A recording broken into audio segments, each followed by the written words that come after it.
parti, on y va? C'est parti. Allez.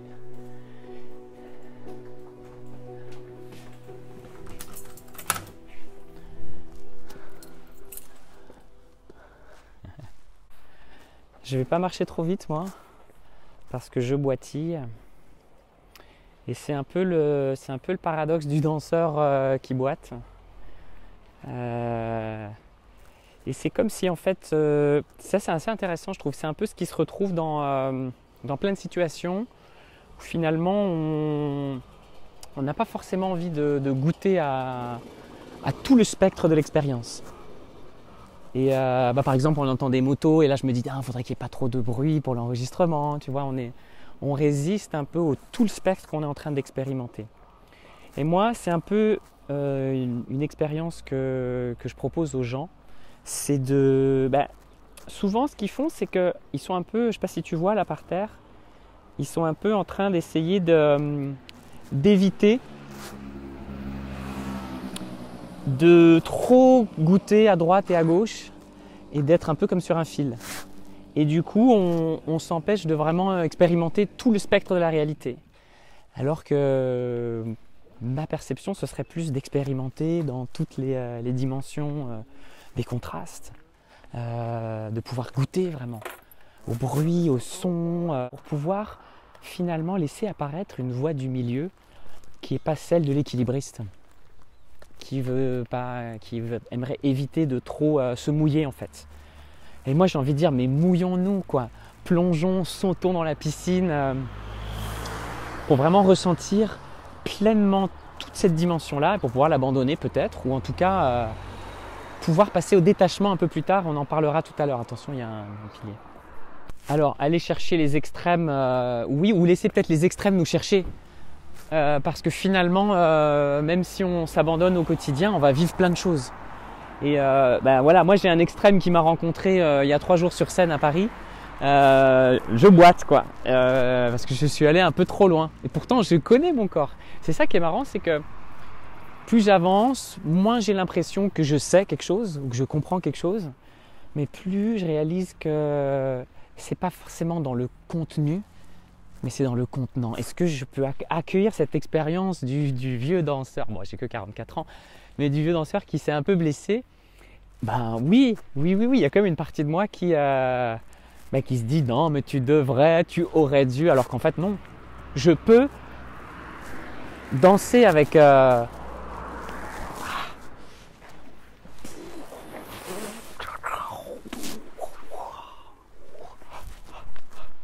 je peux danser avec l'inconfort parce que j'ai quand même un peu mal, mais ça va quoi, ça fait partie du spectre. Et une fois qu'on aura bien expérimenté, senti dans la chair, on pourra peut-être s'abandonner à plus grand. Et que ce soit 1 millimètre ou l'infini, soyons gourmands, peu importe. Ça va être déjà, on va jouer dans une cour un peu plus grande, on va se laisser un peu être touché, quoi, être inspiré. Et c'est un paradoxe.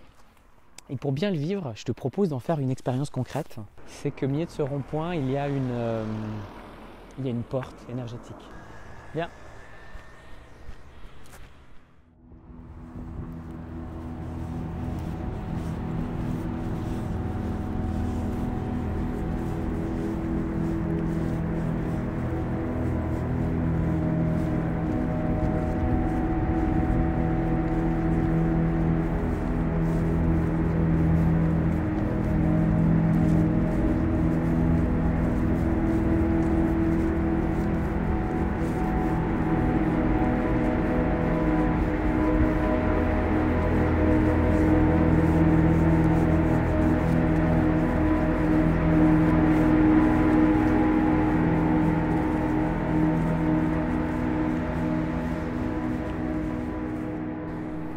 Pourtant, on est toujours dans le monde moderne.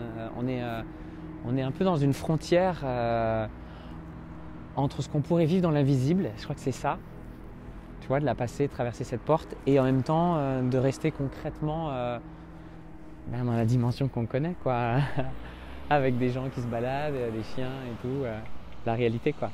Tu vois, on va prendre cette petite montée comme comme métaphore parce que j'aimerais plutôt que les gens puissent le sentir que le comprendre. Et c'est comme si je veux pouvoir traverser ça, il va falloir que j'honore chaque étape. En plus, j'ai un peu mal. Donc tu vois, c'est comme s'il fallait que je puisse honorer chaque endroit où je vais poser mon pied, chaque moment où je vais peut-être avoir un peu mal, où je pourrais douter, est-ce que je vais y arriver, est-ce que ça va se faire. Et quand j'honore chaque étape, et notamment les premières étapes, les premières marches où tu te dis oh là là, on va jamais y arriver, je suis lourd, comme tu disais, je suis plombé. C'est finalement une petite déclaration d'amour à chaque instant. Et ça, c'est pour moi aujourd'hui, c'est une pratique. Là, en te parlant, je le pratique finalement. En me disant, bon, est-ce que je vais dire quelque chose qui fait du sens mais en tout cas, en honorant chaque étape, où je ne sais pas forcément où ça va aller, comment ça va aller, c'est déjà dire au moment, bienvenue quoi. Bienvenue avec sa sagesse, avec ses pierres, avec son environnement. Et peut-être qu'il y aura, on en parlait tout à l'heure, peut-être qu'il y aura un orgasme, peut-être qu'il y aura un beau moment, peut-être qu'il y aura une révélation. Mais on ne va pas capitaliser sur un instant futur avec celui-là. Je suis venu faire une expérience peut-être un peu limitée de ressentir... j'ai froid aux mains là par exemple. Si j'étais l'infini, je ne pourrais peut-être pas avoir froid aux mains parce que je serais le chaud, le froid en même temps. Et de l'honorer et de venir le sentir dans le corps. Voilà. S'il y a un truc pour moi qui est indispensable et qui est vraiment lié à mon histoire de danseur, c'est ça. C'est ce que je peux prendre le temps de vraiment sentir qu'est-ce qui est en train de m'être proposé, qu'est-ce que la vie, qu'est-ce que l'instant qui se crée avant que j'en prenne conscience. On a à peu près une demi-seconde de retard au niveau de l'instant. Est-ce que cet instant, qu'est-ce qu'il est en train de me dire? Qu'est-ce que je suis en train de... C'est pas moi qui le crée. J'essaie de créer l'instant, mais non. Et qu'on l'appelle la nature, qu'on l'appelle le divin, qu'on l'appelle l'espace, qu'on l'appelle la conscience ou l'infini. Moi j'aime bien appeler ça la vie. Cet instant-là, il m'est proposé. Et moi en surface, j'ai mille et une solutions en fait. Je peux lui résister, je peux faire du déni. D'ailleurs c'est assez marrant, les gens qui ne veulent pas trop voir, ils lèvent la tête comme s'ils ne voulaient pas sentir ce qui se passe en bas. Tu sais, un peu hautain comme ça. Alors qu'en fait, si je viens vraiment le sentir dans mon cœur, dans mon ventre, dans mes jambes, qui sont ces endroits qui prennent l'instant. On le sait bien, quand on est stressé, ça va nous coincer dans le ventre. Si on a très peur, il y a les jambes qui flagellent. On perçoit vraiment l'instant à travers toute l'antenne qu'est le corps. En tout cas, moi, c'est mon expérience d'aujourd'hui. Et de revenir à cet instant et d'apprendre à dire oui ou à peut-être à être OK. J'aime bien cette phrase-là. C'est OK. Des fois, je me pose comme ça, je me dis, Mathieu, alors tu as la tête qui tourne, mais je me dis, non, mais c'est OK, quoi. C'est OK, l'instant, il est là, tu n'as pas le choix.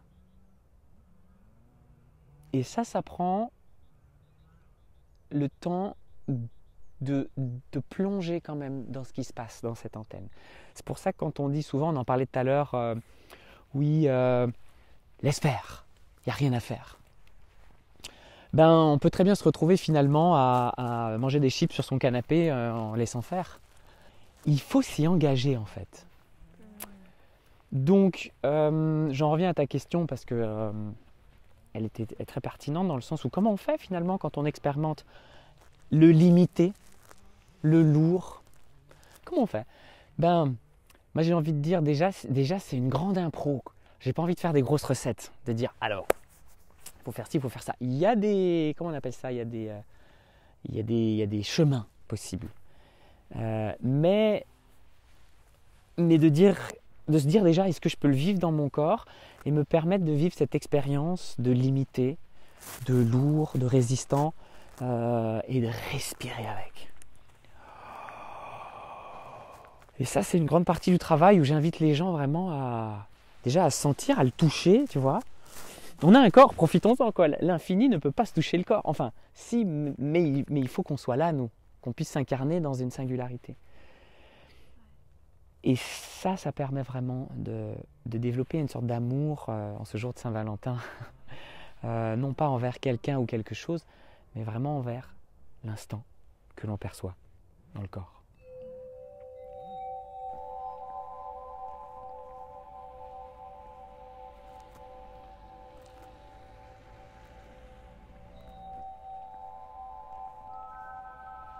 C'est pour ça que moi j'aime bien proposer dans cette danse en fait, dans cette danse entre des extrêmes, des limites de nos corps physiques, je pourrais dire ça comme ça, et des infinis de nos antennes vibratoires que nous sommes. J'aime bien proposer des balises. Et ces balises-là, c'est ce que je te disais tout à l'heure, ce ne sont pas des règles ni des lois, ce sont vraiment des possibilités de pouvoir stabiliser cet infini, harmoniser cet infini dans la matière. Parce que, voilà, je sais pas, je crois que attends, je vais essayer quand même. Ça fait longtemps que je ne l'ai pas fait, mais je crois que je ne sais pas faire le grand écart, tu vois. Mais c'est comme si ça tire en fait. Et notre être limité, notre conditionnement n'est pas prêt à embrasser l'infini comme ça d'un coup. Ça tire quoi au niveau.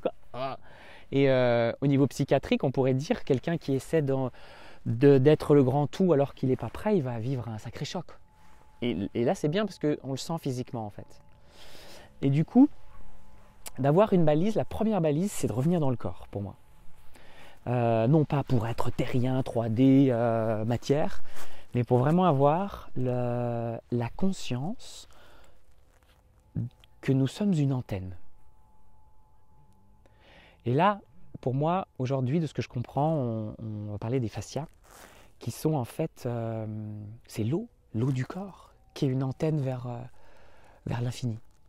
Enfin, en tout cas vers l'espace, rien que ça. Et de prendre ce temps de le sentir, de le toucher. Et c'est la première étape du travail. Ouais.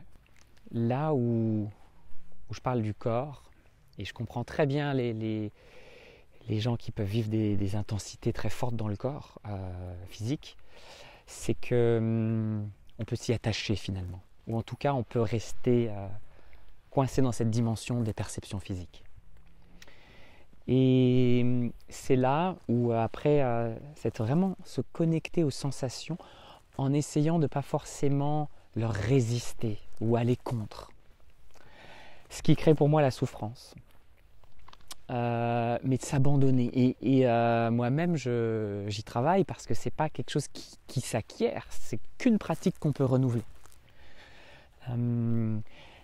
Bien de pouvoir s'abandonner à ses sensations corporelles. Voilà, c'est pas que se connecter à son ressenti, parce qu'on pourrait se connecter et faire et rester dans un rapport de souffrance en fait. Mais c'est de se dire, et si j'apprenais à laisser circuler mes sensations corporelles sans essayer de les contrôler, sans essayer de lutter contre. Ça déjà, c'est ce que j'appelle le yin ou l'abandon. Ça nécessite de faire confiance. Parce qu'on pourrait se méfier, on pourrait avoir peur. Et tu as raison, c'est pas donné, c'est pas quelque chose qui est acquis et qui se renouvelle au fil des nouvelles intensités qu'on découvre en fait. Mais on pourrait dire la même chose de l'amour ou de la lumière ou de la joie. Il y a des gens que je rencontre qui sont terrorisés par la tendresse. Parce qu'elles viennent, ces énergies-là, qu'elles soient confortables ou pas, elles vont mettre en lumière une partie de notre expérience. Et nous, de ne pas tomber dans cette perspective-là. Donc, de se connecter au corps en laissant circuler. Et apparaît le flow, le flux, apparaît le mouvement. Parce que si on s'abandonne vraiment à quelque chose qui est intense, tout le monde a eu des orgasmes sur la Terre, j'espère, la majorité des gens. Pas tout le monde en fait. En tout cas, des sensations fortes où le corps va agir. Quand ça brûle, quand ça chauffe, quand c'est bon. Mais c'est trop bien, quoi. On sent tout de suite une partie de nous qui danse en fait. Donc ça, c'est vraiment d'autoriser, qui est un mot qui n'est pas très élégant, mais de laisser circuler en nous les sensations corporelles. Et ça, c'est très important. Parce que quand on est dans les sensations du corps, on n'est pas en train de de se la raconter dans l'émotionnel ou dans, moi j'appelle ça la drama queen. C'est Paris Match, c'est gala, c'est ouah, tu vois, mais tu comprends, mais c'est incroyable. Et en fait, on peut se raconter plein d'histoires et éviter de les se confronter avec ce que ça nous fait vivre vraiment. Donc de redescendre dans le volcan plutôt que d'être dans la fumée, si je puis dire. Et c'est pas un concept, c'est vraiment... moi parfois je m'arrête. Tu vois, là, je ne suis pas encore, ça prend du temps. Et je commence vraiment par le ventre ou par le bassin.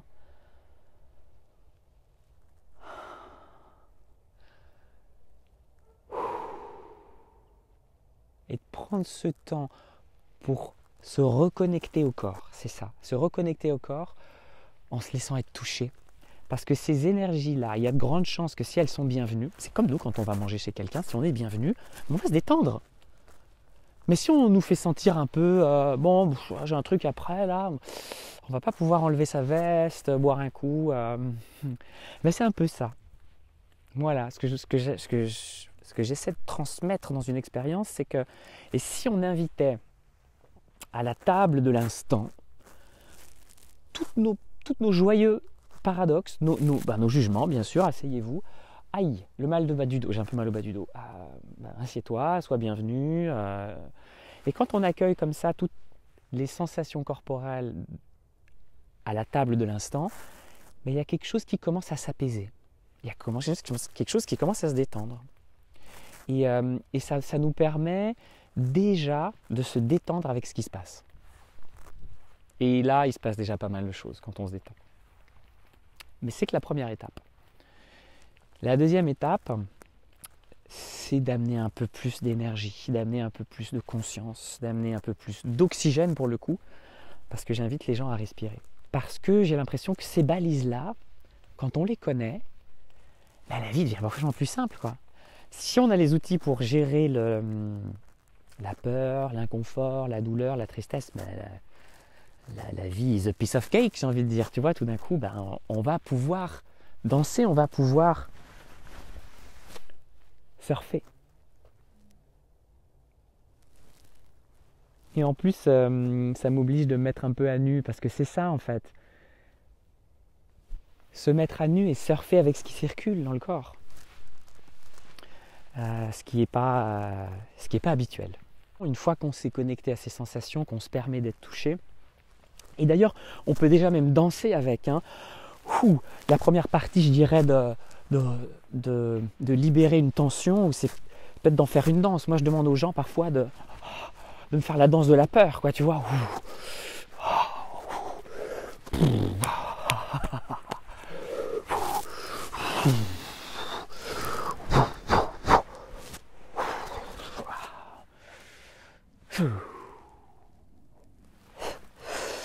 Mais parfois il y a du son, parfois les gens râlent, parfois les gens pleurent. Mais tout d'un coup, il y a une énergie qui se remet en mouvement. Et déjà, moi, je me sens mieux là. Bon, un petit peu exposé parce que en plus, voilà, tu es là. Mais tout d'un coup, cette énergie qui était un peu polarisée, j'ai peur, et ben, je la récupère. Et c'est ce que j'appelle grandir. C'est-à-dire, il y a plein d'énergies qui sont là. Christiques, bouddhiques, karmiques, tu les appelles comme tu veux. Il y a de l'espace, il y a des émotions, il y a des informations. Et si on crée ce que j'appelle des fichements dans les fascias, finalement, on se déconnecte un peu du monde. Ce qui fait qu'on est un peu petit, quoi. Et si on veut grandir, c'est ça, c'est de dire en fait, c'est pas si mal que ça. Et puis le truc de demain, ça va venir à demain, là, parce que j'ai déjà pris ça, quoi. Et finalement, c'est pas grandir vers le haut, c'est grandir dans toutes les directions pour récupérer nos dimensions d'espace, conscient, aimant, bienveillant. Et là, on pourrait parler de l'infini, on y est presque. Parce qu'on commence à réconcilier l'antenne vers l'espace. Et c'est là où souvent, dans la vie, dans nos parcours, on est resté coincé. L'antenne est restée coincée sur le film d'horreur, parce qu'on a vécu un petit film d'horreur peut-être, un peu très difficile. Et on cherche la télécommande partout, et on est coincé comme ça, et on se fige, donc on se balade, on rencontre des gens, on dit bonjour, ça va? Oui, ça va bien, super bien. Et puis tout le monde est un peu comme ça en plus. Donc on s'en rend pas compte qu'on est tous un peu figés. Ouais, et vous, ça va? Bon, super. Et à un moment donné, on se dit, mais attends, il y a peut-être quelque chose de plus dans la vie. Ou quelque chose d'autre. Et c'est là qu'à un moment donné, on réalise qu'il y a des tensions, qu'il y a des peurs, que le corps n'a rien oublié. C'est ça un livre que je vous conseille de lire, Le corps n'oublie jamais rien. On pourra mettre les références en bas. Le corps n'oublie rien. Nous, on l'oublie dans la tête, mais quand on y redescend dedans, qu'on recommence à redanser avec, la première étape du processus est faite. Et c'est là où on va respirer. Là, on va respirer pour ramener beaucoup d'énergie dans le corps, beaucoup de conscience, beaucoup de présence. Et ce processus-là va nous permettre d'être plus grand pour accueillir ce qui nous fait peur, ce qui nous empêche de prendre de l'espace. Et c'est comme Rocky qui s'entraîne. C'est ça, il s'entraîne, il se prépare, il se chauffe, il apprend ses points. Nous, on respire. Et ce qui se passe, c'est qu'on commence à remonter au même niveau que nos peurs ou nos figements pour commencer à dialoguer, à papoter avec elles. Et du coup, on n'est plus en train d'essayer dans le creux de la vague, je disais tout à l'heure. On ne peut pas surfer dans le creux de la vague, on se fait un peu prendre. Mais c'est de dire, attends, je peux dialoguer avec toi, je peux écouter les messages du passé que je n'ai pas pu digérer.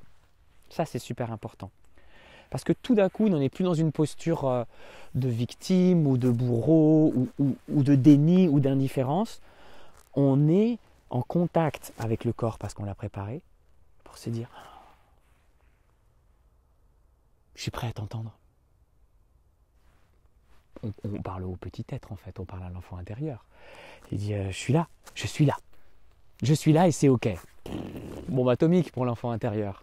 Je suis là avec toi et c'est ok. Donc s'enclenche un processus qui est profondément yin, féminin, qui est la fonte, qui est le défigement, qui est la détente, quoi. C'est pour ça que pour moi, la guérison est un processus profondément yin quand on sait amener le yang pour s'y abandonner. C'est-à-dire, c'est laisser cette conscience pénétrer dans le corps en préparant la matière, en respirant, et ensuite en s'y abandonnant. Parce que moi, je dis souvent aux gens, je ne guéris personne. Je ne sais pas guérir, je ne sais pas réorganiser les neurones, je ne sais même pas digérer ma propre bouffe. Et même si j'essayais, je pense qu'on foutrait le bordel à essayer d'interférer.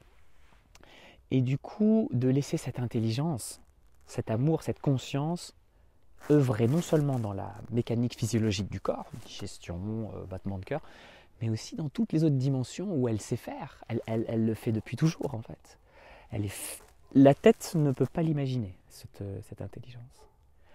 Et c'est là ensuite qu'il y a différentes pratiques qu'on pourrait faire, mais quand ces deux étapes sont respectées, on est au cœur de la matière, ouvert à l'espace plus grand, et la danse peut commencer.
C'est cool, c'est rigolo. Comment est-ce que tu vis cette expérience? Bah moi j'adore. Je me sens, j'ai l'impression qu'en fait il y a des choses qui se créent indépendamment de notre volonté. En fait, on marche, et il y a des choses qui se passent dans l'instant. Si tu devais faire un parallèle peut-être avec ton film, avec le chemin de Compostelle, est-ce que tu y vois un lien ou quelque chose qui... Dans mon film, moi je marche et je rencontre des gens. Et il se passe des choses et ils me délivrent des messages et ensuite moi je continue et je suis enrichie par ces messages-là et je continue mon chemin. Et là ce qu'on fait c'est un peu ça quoi, on marche et puis il y a des messages qui nous viennent de l'environnement, de la nature. Quand quelqu'un me dit justement je veux bien faire, je veux réussir, qui est un peu la panacée du coaching, hein, c'est d'avoir un but finalement. C'est la culture du résultat. Et ben très souvent, et quasiment tout le temps, quand on prend le temps de voir l'objectif de la personne qui aimerait bien faire par exemple, comme tu me disais, et si elle pouvait se retourner dans son corps à 360 à 180 degrés pour voir ce qui se passe dans ses fascias, qui se sont figés, de réaliser que finalement, elle a très peur de l'échec. Et donc, peut-être, hein, c'est typique des hypersensibles, ça, la peur de l'échec. Ils sont tellement sensibles que leur monde s'écroule si ça ne marche pas. Et du coup, de bien voir que toutes nos plus grandes intentions, nos plus grands projets, émanent vraiment des plus grandes frustrations ou des plus grandes peurs qu'on a pu vivre à l'enfance. Mais encore une fois, c'est revenir au corps. Et là, on n'a pas le choix. Là, on marche en plus, on bouge. Et finalement, c'est là tout le joyeux paradoxe dont on ne peut pas forcément répondre avec des mots, parce que même si je vous donnais la solution que je n'ai pas, ce serait vain, parce que l'important, et je crois que c'est là où tout mon parcours de danseur prend sens, c'est que cette relation-là, on ne peut que la danser, on ne peut que l'expérimenter dans l'instant. Elle n'est pas dépendante de son contenu, mais c'est d'avoir un contenant plus large qui nous permet de danser avec la peur, de pouvoir slalomer, de pouvoir circuler, célébrer, s'effondrer parfois, se relever.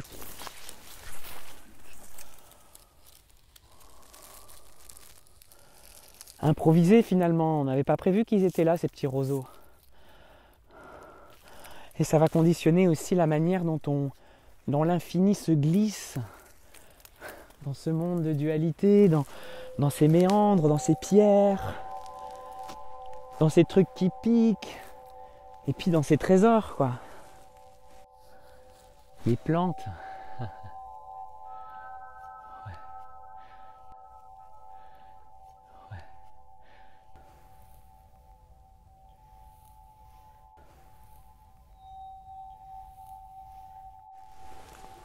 Je sais plus ce que je voulais dire.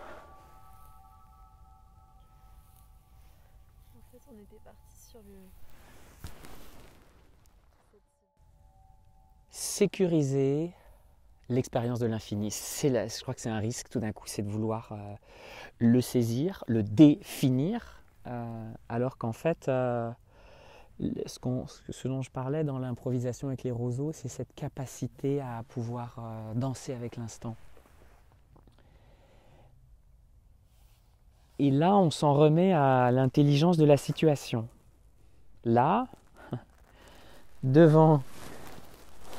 Voilà, je remets mon t-shirt tout en dansant. Devant une plante, à genoux, l'intelligence de la situation me propose déjà quelque chose. À moi d'apprendre ou de commencer à dialoguer avec. Et je ne vais pas mettre mes doigts là-dedans parce que ça pique, par exemple. On n'est pas non plus... on n'est pas venu pour souffrir sur cette planète. Moi, je pense qu'on est vraiment venu pour danser. Et rien que ça nous appelle finalement au silence. Parce que si je veux entendre, si je veux sentir,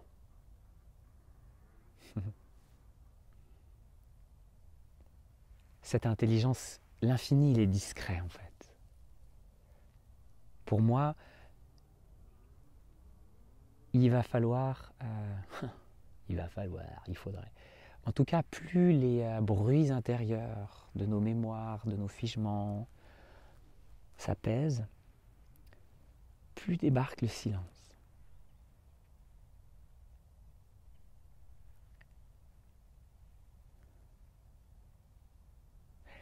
Et le silence dans le corps, c'est vraiment de l'amour.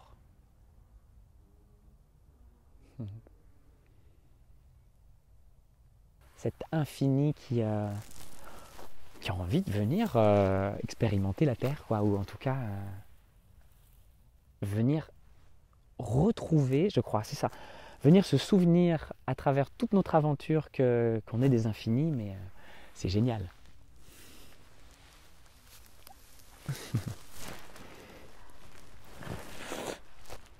Et en même temps, voilà, je boite. Mais ça va passer.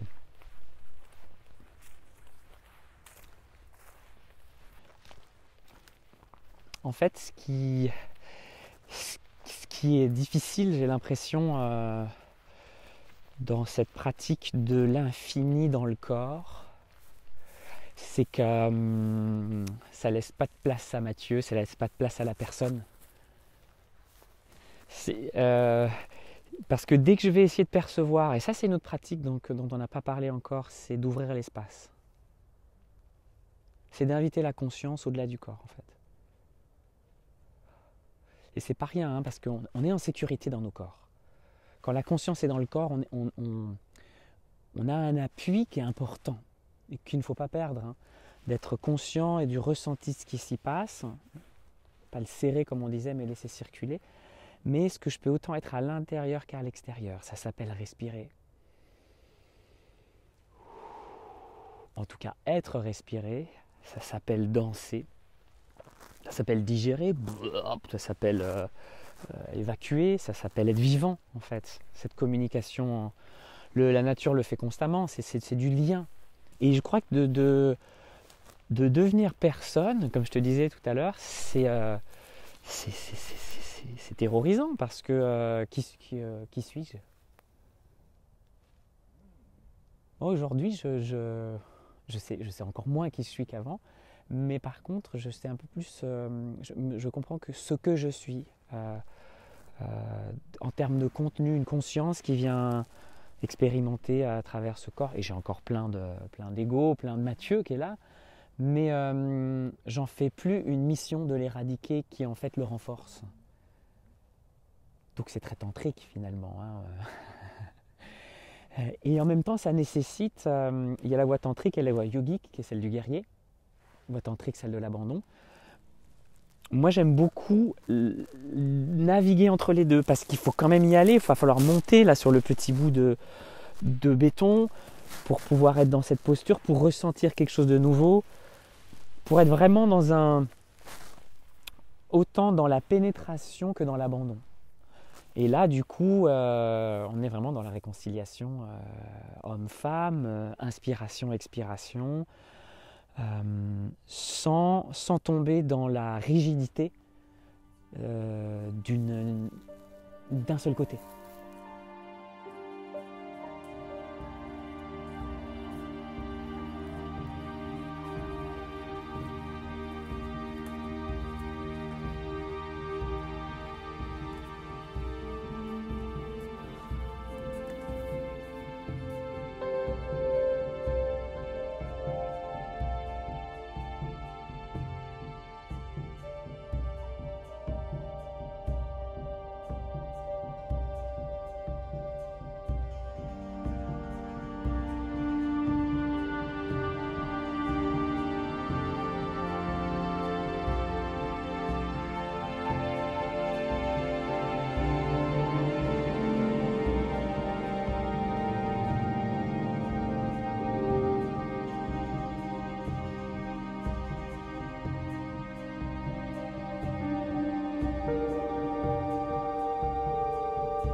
Bah c'est...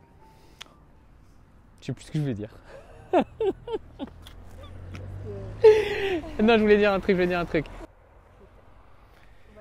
dis-moi. Bon, on est fatigué là. Tu voulais dire un dernier truc important?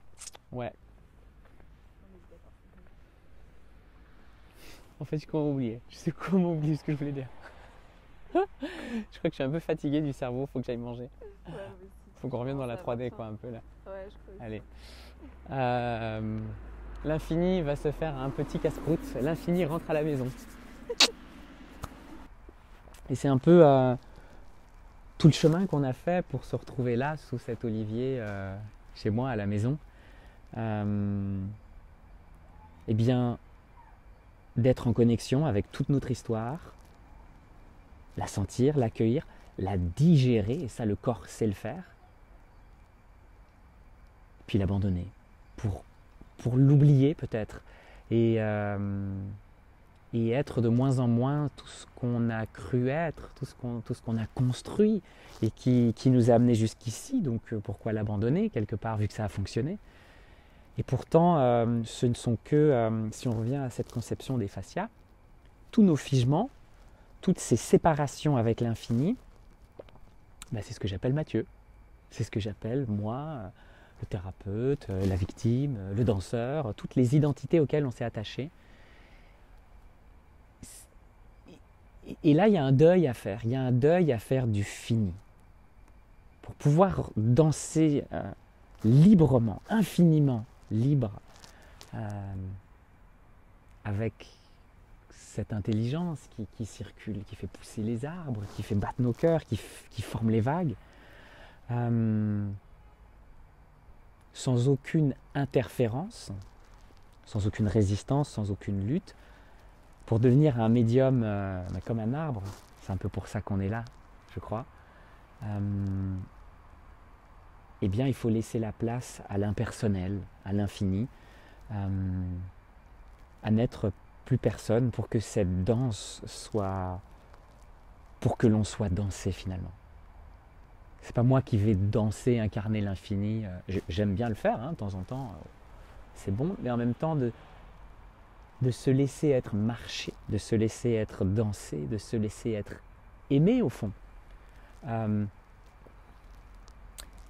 Ce qui est très très similaire à un acte d'amour, notamment du point de vue de celui ou de celle qui reçoit, du yin. Et je pense que nos corps font l'amour et reçoivent l'amour en fait, tout le temps, de partout, de toutes les dimensions, devant, derrière, en haut, en bas. On pourrait dire l'amour inconditionnel, c'est de l'amour à 360 degrés, qui vient de en haut, d'en bas, de la terre, du ciel, des gens qu'on rencontre, au contact de cette humanité de terriens sur la planète, avec nos failles, avec nos peurs, qui se détachent de plus en plus de la personne. Et pour illustrer ce propos, parce que c'est un peu conceptuel, ça m'arrive lors de retraites, en fin de retraite, où on a plongé, où on s'est connecté à ces mémoires dans le corps, ces mémoires au-delà du corps. On a respiré, on a évacué, on a digéré, on a oublié. Et puis on fait un cercle de parole, et puis une personne partage son expérience et dit oui, moi j'étais venu à travers tout ce voyage de cette retraite, de ce parcours, j'étais venu pour travailler sur cette thématique et elle cherche ses notes, et moi très souvent je dis mais c'est parfait, dans l'état d'être où tu es aujourd'hui, ça ne t'appartient plus. En tout cas, tu t'es détaché de cette personne qui a souffert, qui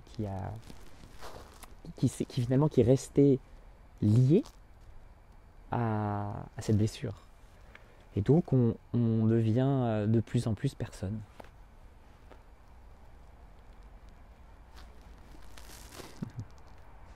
Et les plantes, je crois, ont cette humilité infinie de n'être que présente à l'instant.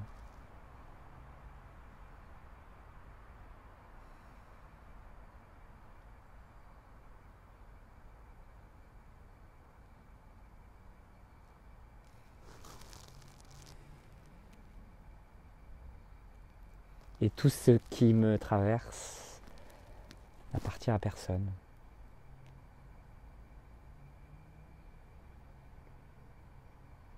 Et ça circule, ça s'abandonne à l'espace. Une autre manière de l'exprimer, ce serait de dire et d'informer notre être du fait que je ne suis plus rien. Et là, on se dit, mais il y a comme un vide qui peut s'installer, qui est pour moi notre essence profonde, du silence, du vide. Mais de comprendre aussi que quand on n'est plus rien, eh ben, on est infiniment libre de jouer tous les rôles, d'avoir une abondance illimitée, de goûter à toutes les dimensions, et j'en reviens au tout début de notre voyage, à cet équilibriste qui va venir goûter, se mouiller, jouer avec toutes les dimensions du spectre de cette réalité, pour laisser apparaître finalement une liberté de ne s'attacher à aucune de ces expériences, à aucune de ces émotions, de ces pensées, à aucune de ces sensations. Donc n'être plus rien pour pouvoir danser infiniment libre.